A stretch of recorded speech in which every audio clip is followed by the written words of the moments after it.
Wah, kenapa kayak buruk sekali? Nah, tidak kayak ndak enak aja karena seumuran ke baru panggil Ki. Jadi kayak gitu saja. Seumuran Ki sekali lagi seumuran Ki jadi pengen panggil Ki. Iya, iya lagi. Astagfirullah.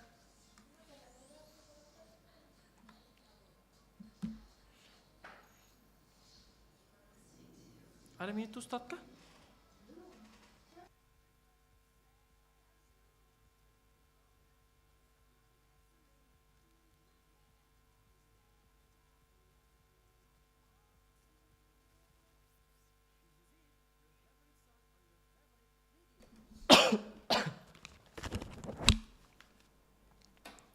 Sembilan 96,8 FM Pro 2 dari Makassar, teman terbaik kamu. Dan ya, 92 di sore ceria untuk hari ini. Bareng Fauzan lagi nih ya kan. 2 hari nih berturut-turut Fauzan akan temanin kalian. Yang dimana kemarin juga di sore ceria Fauzan bahas ditanya Pak Ustadz itu soal Lailatul Qadar. Dan hari ini kita di program yang masih sama di jam 4 sampai jam 5 itu tanya Pak Ustadz. Nah kebetulan untuk hari ini tuh kita via Zoom nih teman berdua. Jadi setelah ini kita tunggu juga dulu kabarnya Pak Ustadznya. Kalau udah masuk kita akan langsung saja bergabung. Oke teman berdua. Jadi setelah ini Fauzan akan masuk lagi untuk ngebahas seputar setelah Ramadan akankah sholat kita tetap terjaga. Nanti bareng Pak Ustadz juga nih teman Pro ya. Jadi teman Pro jangan corona, tetap di 96,8 FM Pro 2 dan Makassar, teman terbaik kamu.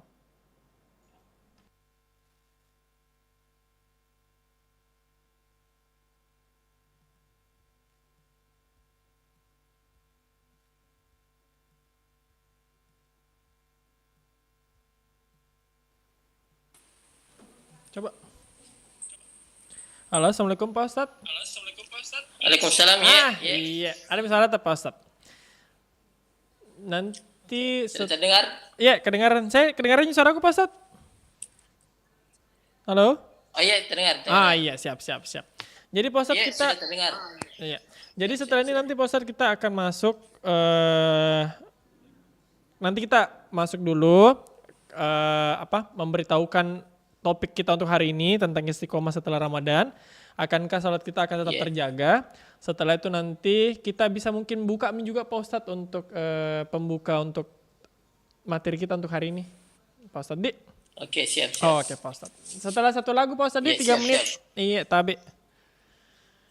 Siap. Oke, siap Pak Ustadz.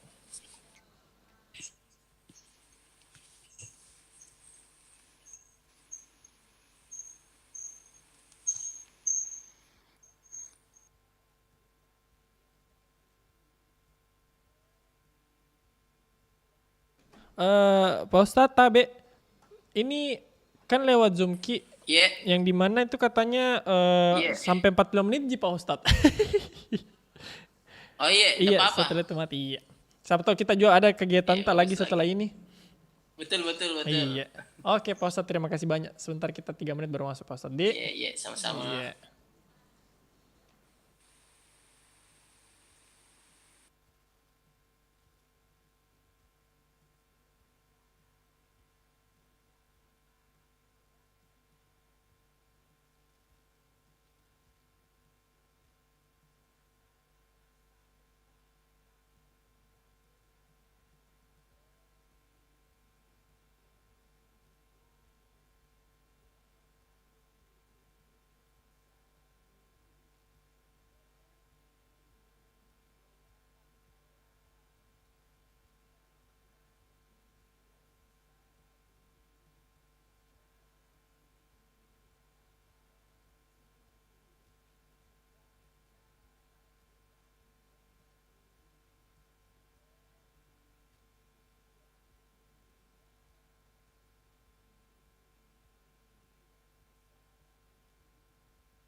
Assalamualaikum Pak Ustadz, mungkin bisa makin mulai.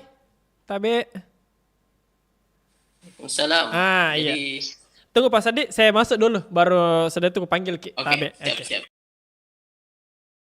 8 FM Pro 2 dari Makassar, teman terbaik kamu. Dan yang berdua di sore ceria nih. Tadi kan Fauzan udah spill untuk hari ini ditanya Pak Ustadz. Fauzan itu bareng Pak Ustadz nantinya akan ngebahas seputar nggak tuh? Seputar istiqomah setelah Ramadan. Akankah sholat kita tetap terjaga? Nah, untuk hari ini udah bergabung nih Pak Ustadz. Halo, Assalamualaikum Pak Ustadz. Waalaikumsalam warahmatullahi wabarakatuh. Iya, nah sekarang itu kita bersama Bapak Ustadz Amiril. Ini Pak Ustadz ya. Halo Pak Ustadz. Halo, ya. Iya, sekarang sama Pak Ustadz Amiril Pak ya, Pak Ustadz ya. Ya, Iya, gimana kabar nih Pak Ustadz? Bebe Jeki, sehat-sehat Jeki.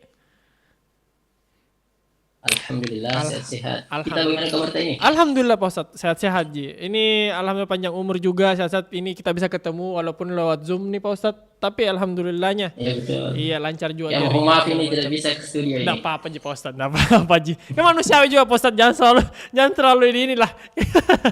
Yang penting ada waktu tak untuk mungkin kasih anak-anak muda di luar sana tuh Pak Ustadz supaya lebih supaya lebih terjaga mungkin sholatnya sama dengan tema untuk hari ini Pak Ustadz. Iya.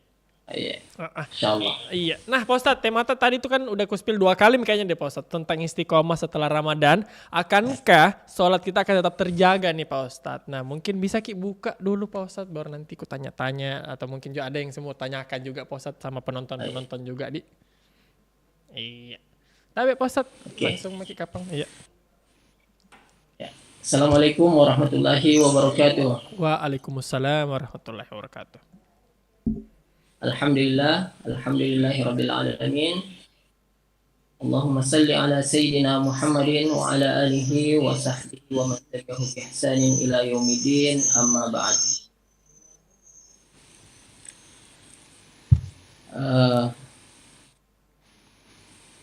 Istiqomah setelah Ramadan, akankah salat kita tetap terjaga?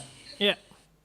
Jadi pertama-tama kita senantiasa bersyukur kepada Allah Subhanahu wa taala karena kita masih diberikan kesehatan, diberikan kesempatan untuk sama-sama merasakan suasana Ramadan di tahun 2026 ini.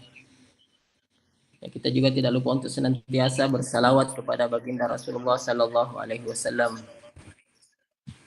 Nabi yang kita senantiasa panuti, dan semoga nanti di akhirat kita semua dikenali sebagai umat beliau.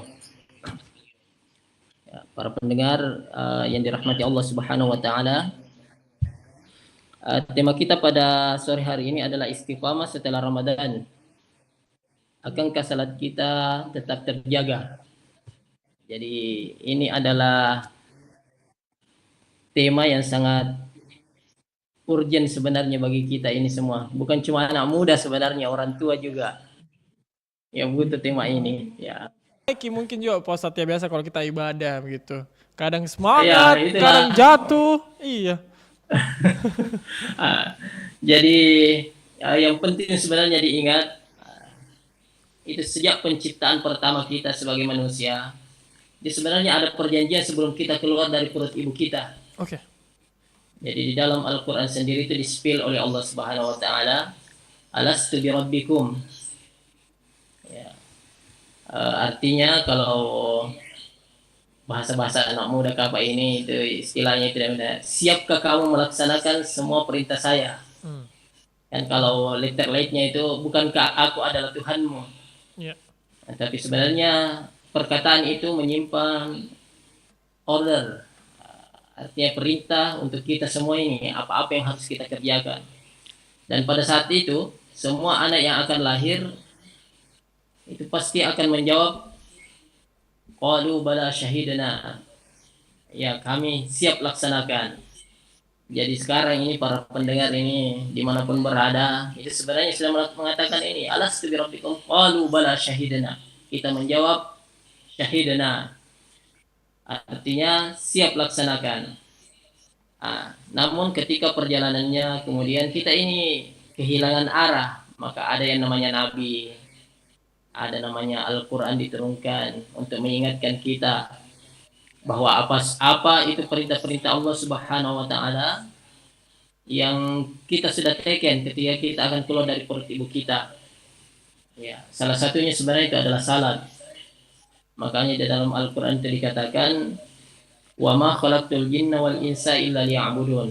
Jadi ini tentang tugas kita di dunia ini yang paling utama adalah wa ma khalaqtul jinna wal insa illa liya'budun. Allah Subhanahu wa taala berfirman, "Tiadalah aku menciptakan jin dan manusia kecuali hanya untuk menyembah kepadaku, beribadah." Jadi beribadah sebenarnya ini luas sekali. Jadi mungkin misalnya seperti pendengar ini mungkin ada yang lagi ada di kendaraan, pulang dari kantor. Jadi di kantor, pekerjaan kita di kantor itu adalah ibadah. Jadi para ulama itu membagi dua ibadah. Ada yang namanya ibadah mahdah, ada ibadah geru mahdah. Jadi ibadah mahdah ini adalah ibadah yang sudah dipaket, tidak boleh diotak-atik. Seperti misalnya perihal salat. Berapa rakaat salat kita, itu tidak boleh diotak-atik. Contoh misalnya salat duhur 4 rakaat. Ya. Termotivasi bagaimanapun kita, kuat bagaimanapun kita tidak boleh menambah rakaatnya ini. Siapa tahu ada anak muda mengatakan, "Wih, saya bisa 8 rakaat ini salat duhur." Tidak bisa. Tetap harus 4 rakaat. Ya, begitu juga seperti zakat mal 2,5%, tidak boleh lebih dari itu. Kalaupun dilebihkan berarti itu masuk sedekah. Ya, jadi seperti itu. Jadi ini ibadah mahdah. Kalau ibadah ghairu mahdah seperti misalnya ibadah sosial, kita di kantor, kita di sekolah, para penjual yang ada di pasar, ya, orang yang lagi ngegojek dan lain-lain sebagainya. Itu adalah ibadah-ibadah. Jadi luas sekali ini ibadah. Jadi bukan cuma ibadah mahdah. Cuman ibadah yang paling tinggi memang adalah salat. Jadi di dalam hadisnya Rasulullah Sallallahu Alaihi Wasallam itu dijelaskan awwalu ma yuhasabul abdu yaumal qiyamati as-salah. Yang paling pertama yang akan dihitung nanti, diperiksa di akhirat adalah salat kita. Idza saluhat saluhal amalu kullu. Jadi kalau seandainya salat kita ini baik, maka baiklah seluruh amal-amal yang lain. Jadi yang lain ini sudah tidak diperiksa, langsung diterima saja. Jadi mulai dari puasa tak, zakat tak, mengaji tak, sedekah tak, kebaikan hati tak kepada tetangga, kebaikan hati kepada pasangan, kebaikan kepada anak-anak dan lain-lain sebagainya. Itu sudah tidak diperiksa lagi kalau salat sudah baik. Wa idza fasadat, kalau salatnya ini ada kurangnya, ada rusaknya, ya fasadal amal kullu, maka pasti amal yang lain juga ada pengaruhnya, situ pasti rusak juga, makanya baru diperiksa yang lain. Jadi di situ kita lihat bagaimana vitalnya namanya salat. Jadi walaupun di dalam rukun Islam, ya salat itu urutan kedua. Tetapi kalau kita lihat semua rukun Islam yang lain itu ada di dalam salat. Contoh misalnya syahadat. Orang yang tidak syahadat ketika tahiyat itu tidak akan sah salatnya. Seperti zakat. Zakat itu di dalam salat itu adalah waktu kita. Ya, pepatah mengatakan time is money. Ya, waktu itu adalah harta kita, uang kita. Makanya zakat di dalam salat itu adalah waktu. Puasa, ya, orang yang makan ketika salat itu salatnya batal. Makanya kita harus berpuasa ketika di dalam salat. Kemudian haji ada di dalam salat itu ketika kita menghadap kiblat. Orang yang tidak menghadap kiblat ketika salat, maka salatnya juga batal atau tidak sah. Maka semua rukun Islam yang lain ini itu terkumpul dalam salat. Makanya walaupun urutan kedua, salat itu adalah ibadah yang paling tinggi di sisi kita umat Islam. Dan disinilah sebenarnya posisinya Ramadan. Ya, seperti tadi yang dikatakan oleh penyiar bahwa iman itu al-imanu yazidu wa yanqus. Kadang naik, kadang turun. Ya. Kadang itu belum orang azan, ada makin di masjid. Tapi kadang juga ya sudah mi azan, sebentar pi. Sudah mi qamat, sebentar pi. Kan ada. Rakaat terakhir mah di rumah maki. Tapi kita masih pegang HP misalnya. Belum, masih lama ini misalnya salat duhur, baru jam 1, jam 3 pisah asar masih banyak. Padahal nanti mungkin satu rakaat mami waktu salat duhur kita dapat. Pas kita takbir azan asar nih orang akan seperti itu, jadi yazid wa yanqus, kadang naik kadang turun.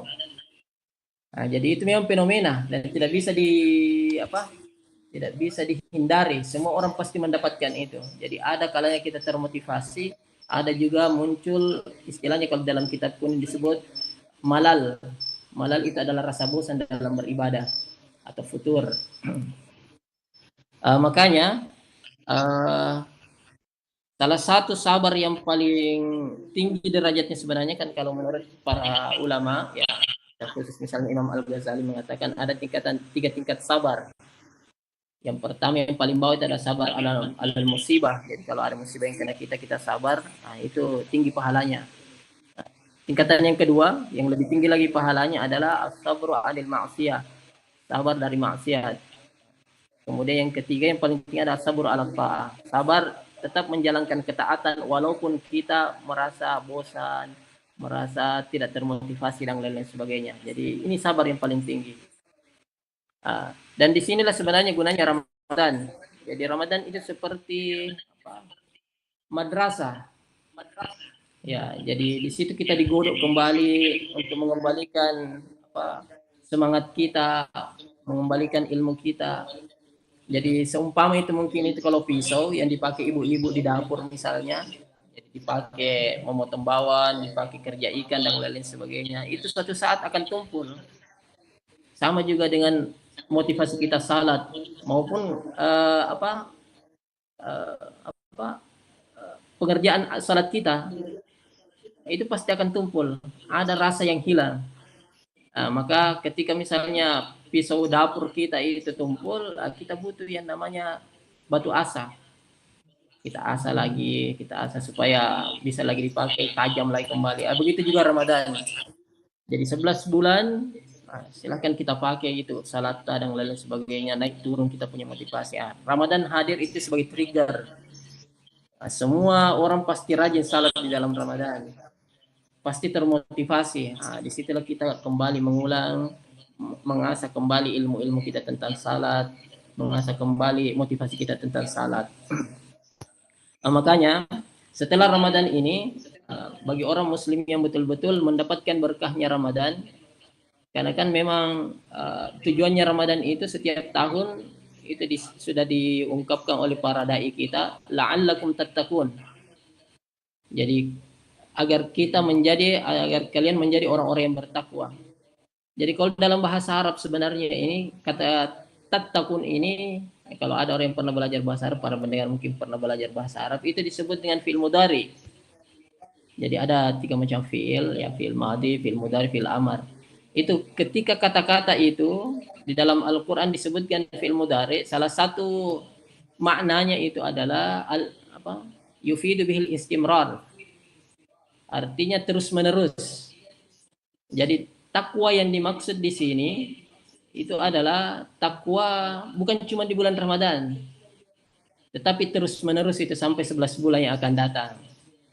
Makanya orang ya kita bisa melihat bahwa orang yang berberkah Ramadannya adalah orang yang bisa menjaga semangat Ramadan ketika di luar Ramadan. Orang yang misalnya bersedekah di dalam bulan Ramadan luar biasa, kita akan lihat bagaimana semangat sedekahnya setelah bulan Ramadan. Orang yang rajin salat di dalam bulan Ramadan, berberkah Ramadannya, bahkan bisa dilihat apakah akan mendapatkan Lailatul Qadar atau tidak, itu setelah bulan Ramadan. Jadi seperti itu. Kemudian para ulama itu memberi kita beberapa tips untuk tetap menjaga salat kita. Yang pertama, kalau misalnya sudah Ramadan ya kita berusaha untuk membuat jadwal. Ya, saya itu biasa berpikir bahwa kenapa orang sangat menjaga salatnya di bulan Ramadan karena sangat rindu dengan suara azan. Ya, jadi setiap suara azan itu langsung kayak terhentak itu. Azan maghrib nih kayak ini. Jadi setiap itu biar azan subuh, biar azan ana. Jadi itu langsung ada tersentak. Sehingga dia ada keinginannya untuk pergi melaksanakan salat. Saya kira ini kita bisa adopsi ke luar Ramadan itu dengan membuat alarm-alarm salat. Ya betul. Saya kira kan sekarang ini seperti misalnya kalau beberapa bank syariah itu biasanya kalau kita download aplikasinya itu langsung ada aplikasi salatnya dan itu bisa langsung azan di HP kita. Oh iya, Saya Pak. kira itu bisa misalnya diaktifkan atau bagaimana. Atau kita bisa download aplikasi tentang waktu-waktu salat. Iya. Ya setidaknya kalau ada azan seperti itu akan mengingatkan kita. Kemudian cari teman. Ya, cari teman. Bagaimana mencari teman supaya ada yang menemani kita untuk senantiasa melaksanakan salat. Karena terus terang sekarang ini yang berbahaya juga adalah lingkungan. Jadi orang ada biasa anak-anak baik dari keluarga baik itu akan menjadi buruk ketika berada di lingkungan yang buruk. Ada orang yang lahir dari keluarga broken home, ya lingkungan yang kurang baik. Tapi ketika dia misalnya istilahnya ada hijrah, ya berada di lingkungan yang baik, itu dia akan menjadi orang atau pribadi yang baik. Jadi perlu cari teman seperti itu. Kemudian ya untuk menjaga salat, ya kita harus pahami itu apa manfaat salat untuk kita. Saya kira banyak sekali dai-dai selama bulan Ramadan ini yang senantiasa menyampaikan bagaimana manfaat salat untuk kita baik di dunia maupun di akhirat. Salah satunya misalnya memberi ketenangan untuk kita.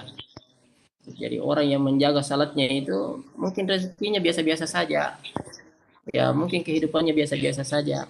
Tetapi insya Allah kehidupannya akan tenang. Dan saya kira puncak dari kebahagiaan itu adalah ketenangan. Tidak ada di atasnya itu. Ya. Kemudian kalau di akhirat ya tidak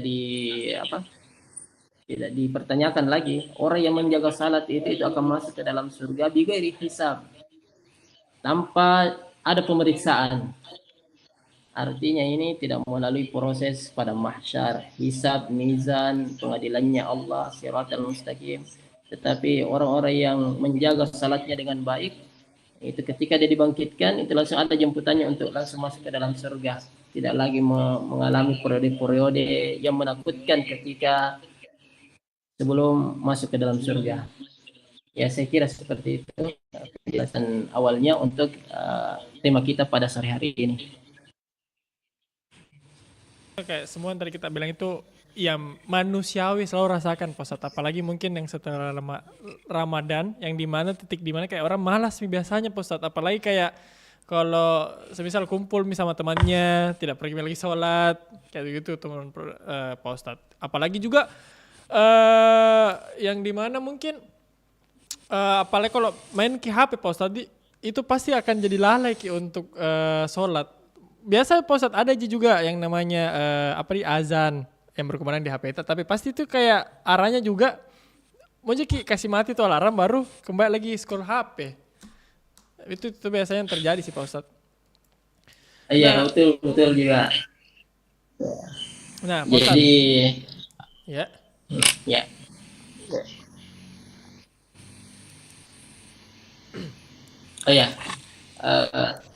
Jadi memang suasana Ramadan itu berbeda dengan bulan-bulan yang lain. Ya, cuman disitulah sebenarnya dibutuhkan yang namanya kesadaran.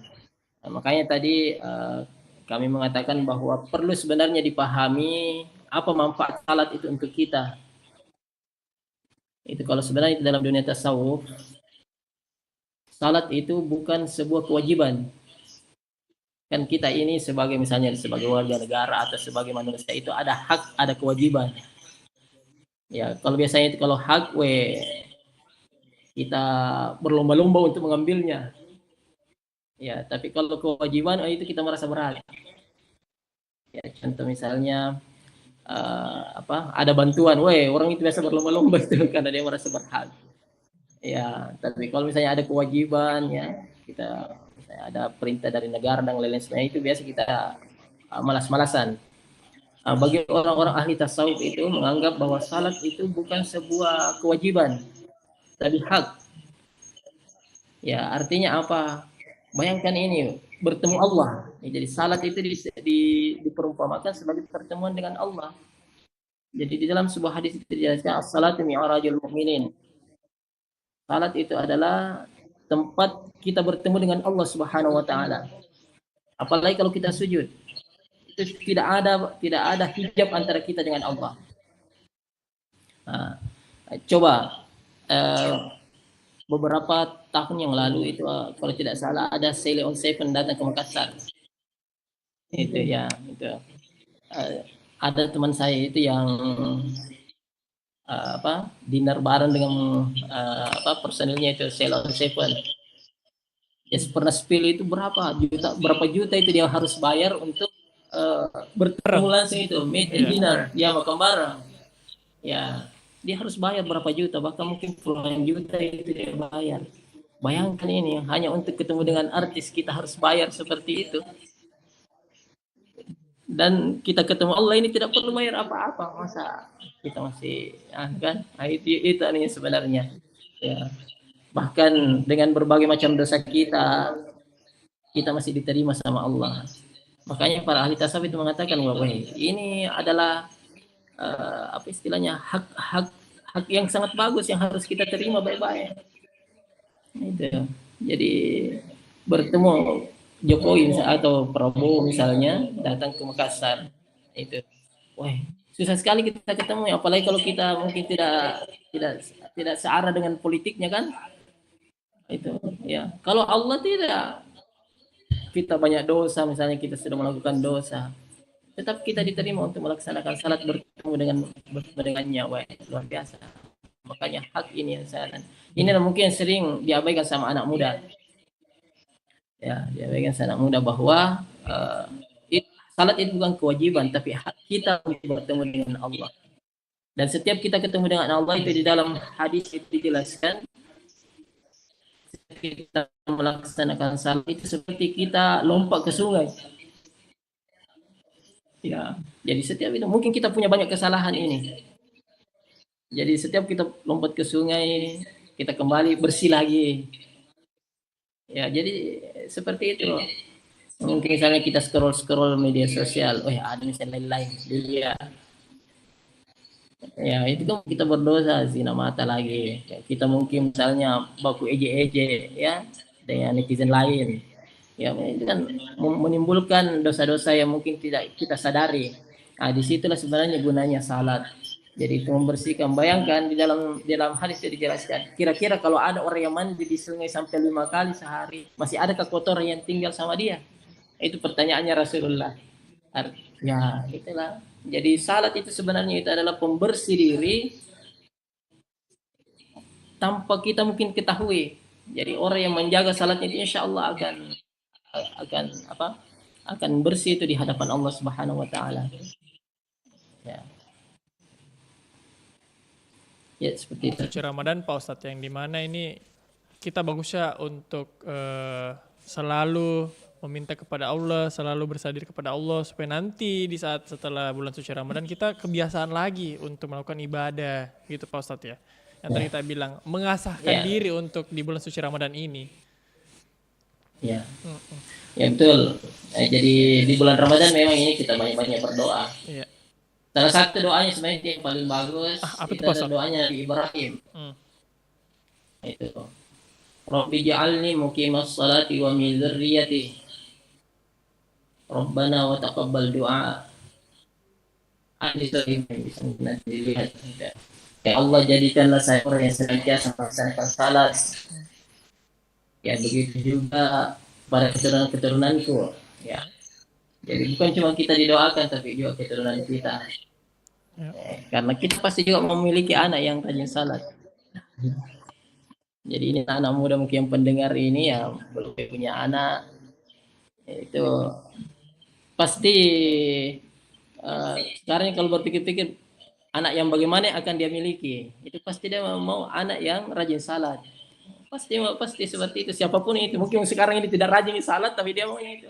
Sebenarnya seperti itu juga orang tua kita. Itu. Iya. Orang tua itu tidak pernah meminta uang, tidak minta. Misalnya kalau dia sudah biayai kita mulai dari kecil, sekolah ki, kuliah ki, ya. Kemudian sekarang ini kita bekerja sudah ada gaji. Jarang sekali ada orang tua itu minta bagian dari gaji kita. Jarang sekali. Yang dia inginkan itu cuman kita bagaimana menjadi anak yang saleh. Kita selalu mau salat. Menjadi seperti itu.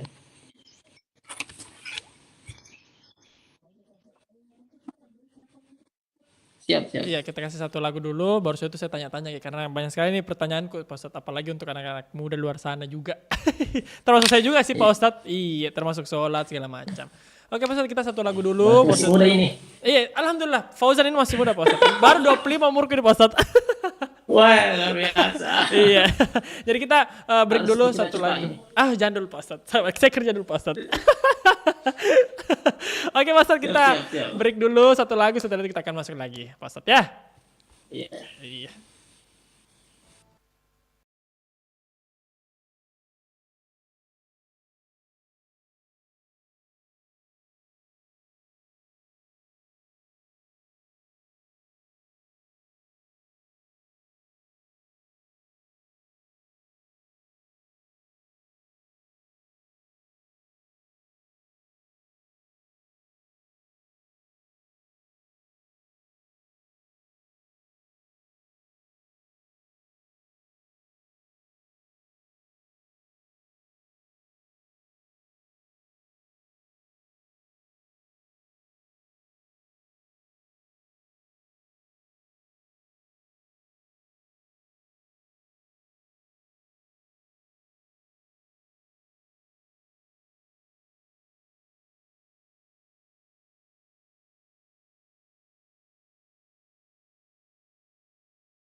Makassar teman terbaik kamu. Dan yang nomor 2 Mas Bram Fauzan tentunya di mana nih? Di Sore Ceria. Saya sampai pusing sendiri di mana kita sekarang. Dan kita masih dengan Pak Ustadz nih, Pak Ustadz Amiril nih. Yang dimana kita ngebahas seputar sholat. Yang kalau dimana istiqomah setelah Ramadan, akankah sholat kita tetap terjaga. Nah Pak Ustadz, ada nih dari pendengar kita yang dimana katanya mau bertanya soal apa saja faktor yang biasanya membuat seseorang mulai lalai dengan menjaga sholat setelah Ramadan nih Pak Ustadz. Ya, jadi ada beberapa hal yang membuat orang lalai sebenarnya. Halo? Halo Pak Ustadz, tapi Halo, terdengar Ji? coba bicara terdengar Pak Ustadz, bisa ulang tapi iya. Ya. Ada beberapa hal yang membuat orang lalai dengan setelah Ramadan. Iya betul. Apalagi terkait salat. Yang pertama sebenarnya itu biasa disinggung oleh para ulama, ada yang disebut dengan hamba Ramadan. Nah, ya, artinya memang nanti Ramadan baru ada keinginannya untuk melakukan amal-amal baik. Lewat Ramadan ya selesai juga. Ya. Nah bilang orang-orang tua ada itu malepai, ya orang Bugis biasanya bilang malepai itu artinya nalepai tuh nih kayak nas talkona, nalepai ini lipat. Nah artinya ya nalipat semua mitanunya. Barang-barangnya. Ya padahal maksudnya itu melepas bukan bilang melipat, artinya itu adalah melepas. Ya lepas semua dosanya atau lepas semua sifat-sifat jeleknya termasuk kemalasannya dalam salat. Nah, tapi biasa ini orang salah sangka. Nalepo mana nih lipat. Nah, tidak mau lagi salat atau nalepo nih apa barang-barangnya yang dan lain-lainnya. Jadi sebenarnya itu yang paling utama. Dia merasa bahwa di Ramadan saja karena yang dia kejar adalah pahalanya. Jadi istilahnya materialis sekali ini dalam beribadah, saya dalam tanda kutip ya.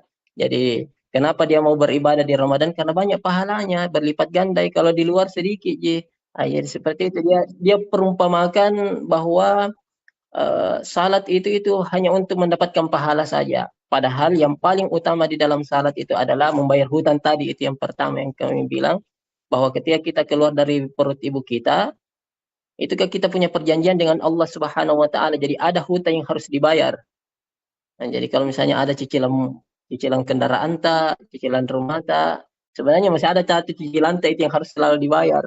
Itu adalah cicilan kehidupan kita di dunia ini dan itu dibayar dengan salat. Itu. Jadi misalnya jadi kita bayar itu 5 kali sehari, ya. Tidak terlalu mahal sebenarnya karena kan berapa menit saja kita salat. Kalau kita salat sendiri itu 5 menit bisa. Dan sebagainya. Jadi sebenarnya itu yang pertama itu hamba Ramadan. Kemudian yang kedua adalah itu tadi sudah tidak ada lagi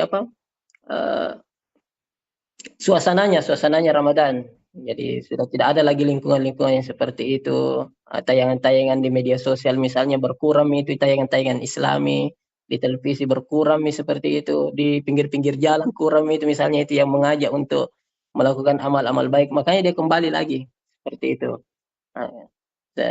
Kembali lagi untuk seperti yang dulu-dulunya. Ya, mungkin juga misalnya biasa di perusahaan, ya, atau misalnya di tempat kerjanya, itu ketika masuk Ramadan, itu lingkungannya berubah menjadi Islami, mungkin misalnya bagus ki bosnya, ya, bagus ki bosnya misalnya Islami ini bosnya, ya. Tapi setelah Ramadan ya itu kembali lagi itu, ya, kembali lagi seperti itu.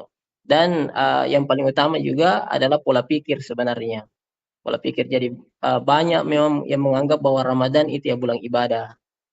Kalau di luar Ramadan itu ya kita cari dunia jadi di situ dia fokus cari dunia. Padahal itulah sebenarnya yang diajarkan sama seperti Gus Baha. Jadi Gus Baha itu mengatakan seperti ini.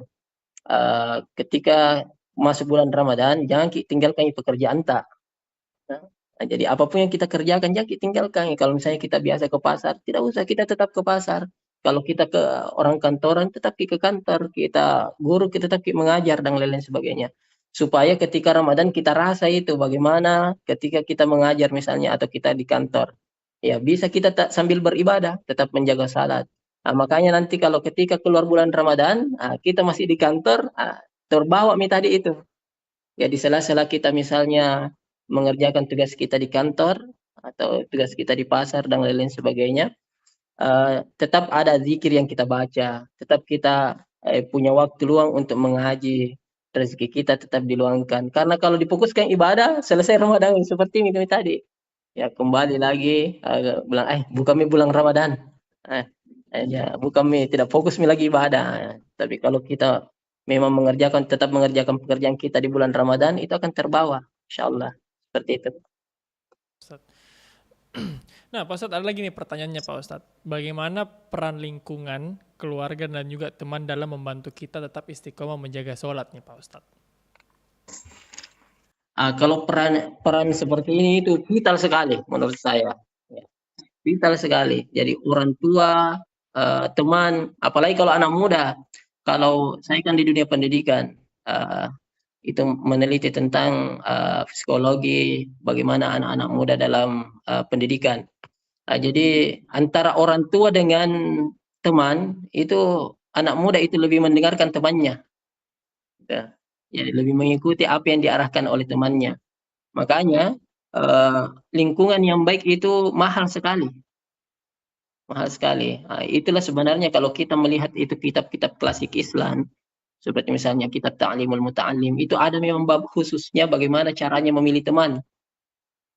Ya, jadi harus memang kita pilih-pilih teman bagaimana yang bisa membuat kita bertumbuh, yang membuat kita menjadi lebih baik. Karena sekali lagi, eee, seseorang yang dari keluarga baik, masuk di lingkungan yang kurang baik itu akan berubah seperti itu. Begitu juga yang sebaliknya, mungkin keluarganya biasa-biasa saja, tetapi ketika masuk di lingkungan yang baik, itu dia akan menjadi orang yang, bagus, yang baik. Jadi, penting sekali itu. Makanya bagi anak-anak muda ini yang mendengar ini harus pilih-pilih teman, harus harus harus menjadi orang yang pilih-pilih teman. Kalaupun misalnya tapi ada memang orang, yang kuat mentalnya. Saya akui, ada beberapa orang yang saya dapatkan itu anak muda yang seperti istilahnya ini biasa diperumpamakan itu seperti ikan yang ada di lautan. Jadi walaupun, airnya asin, ya ikannya tidak asin, nanti asin itu kalau dikasih garam. Terus jadi jadi Nggak jadi Palucella kan? iya, Cari bahas makanan ini Pak Ustadz. Tapi cocok juga sih, iya iya. Ditangkap nah Pi. itu tidak tidak mungkin itu ikan itu akan garam kalau tidak kasih cek lah, harus begitu, itu. Iya iya iya. Makanya ada anak muda yang mentalnya seperti itu. Saya tidak tahu bagaimana pendidikan keluarganya, tapi saya salut dengan, keluarga yang bisa apa, membuat mental anak yang seperti itu. Jadi biarpun misalnya nongkrong sementara misalnya mabar Iya. sementara mabar masuk waktu salat, nah saya keluar dulu, boy. Saya biasa itu kalau nongkrong di warkop, saya lihat itu ada beberapa anak muda saya lihat yang seperti itu. Dan saya salut sekali. Kelihatannya bukan bilang berstyle Islam kalau misalnya ada yang bilang kasih tumbuh janggonya. Iya. Nah, terus kan nggak ada kalau biasa bilang seperti itu, tapi Iya ini betul. style biasa-biasa saja. Iya. Ya anak-anak gaul, Iya, ya itu anak luar muda pada biasa itu. umumnya. Iya, Iya. iya pada umumnya. Nah, itu ada beberapa anak muda yang seperti itu sebenarnya itu luar biasa.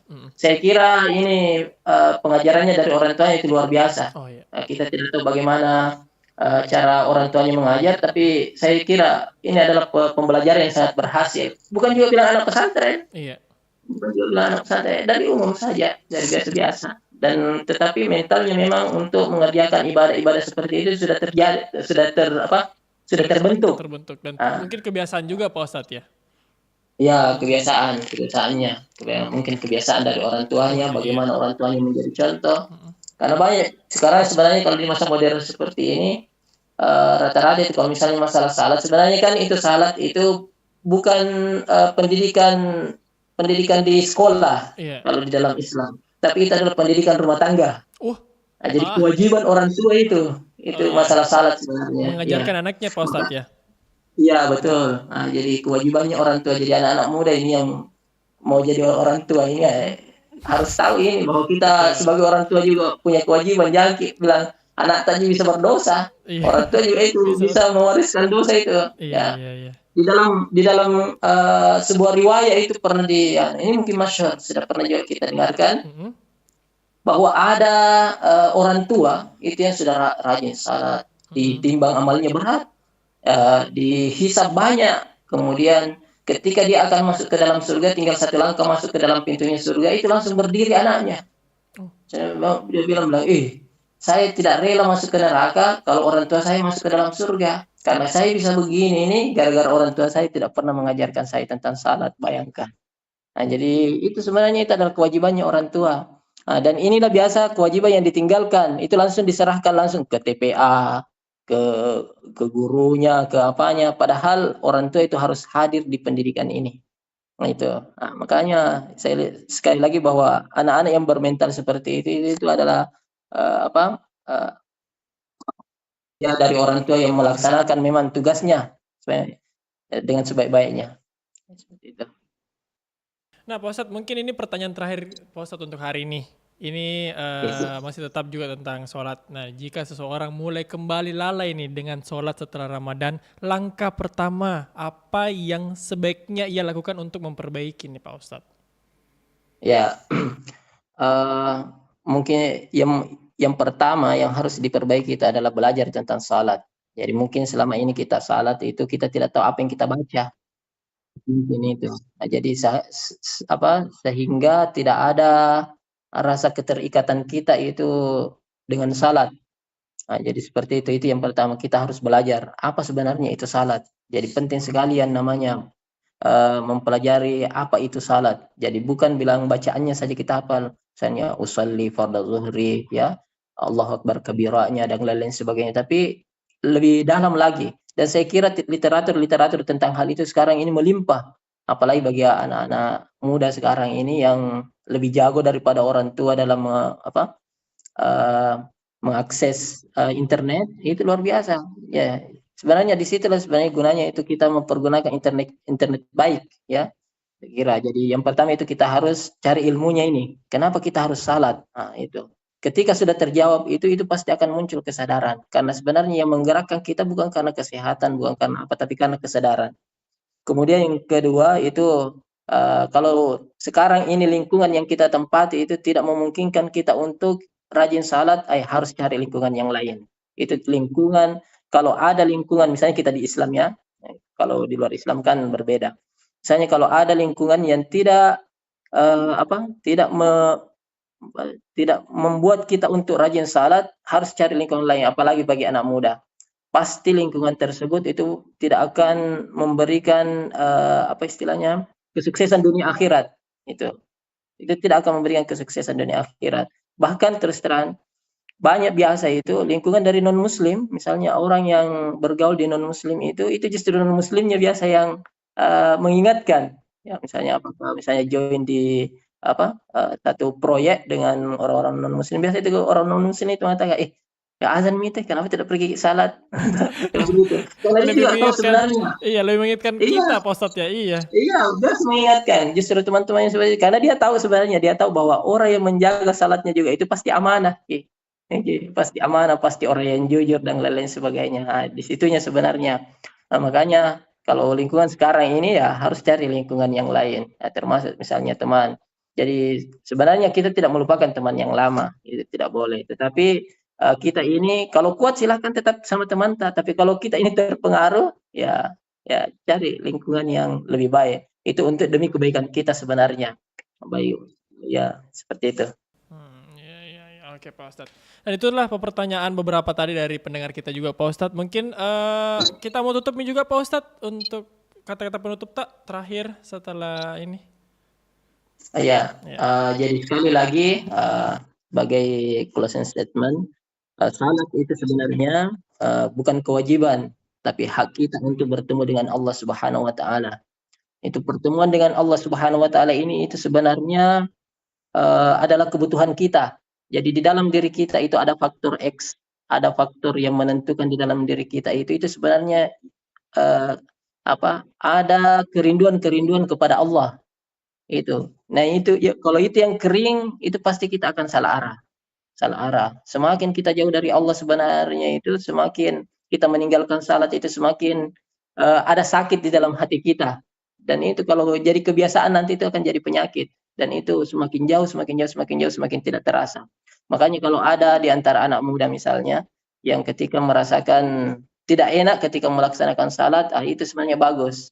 dan itu adalah tanda-tanda bahwa Allah juga merindukan kita. Jadi di dalam agama kita itu tidak ada istilahnya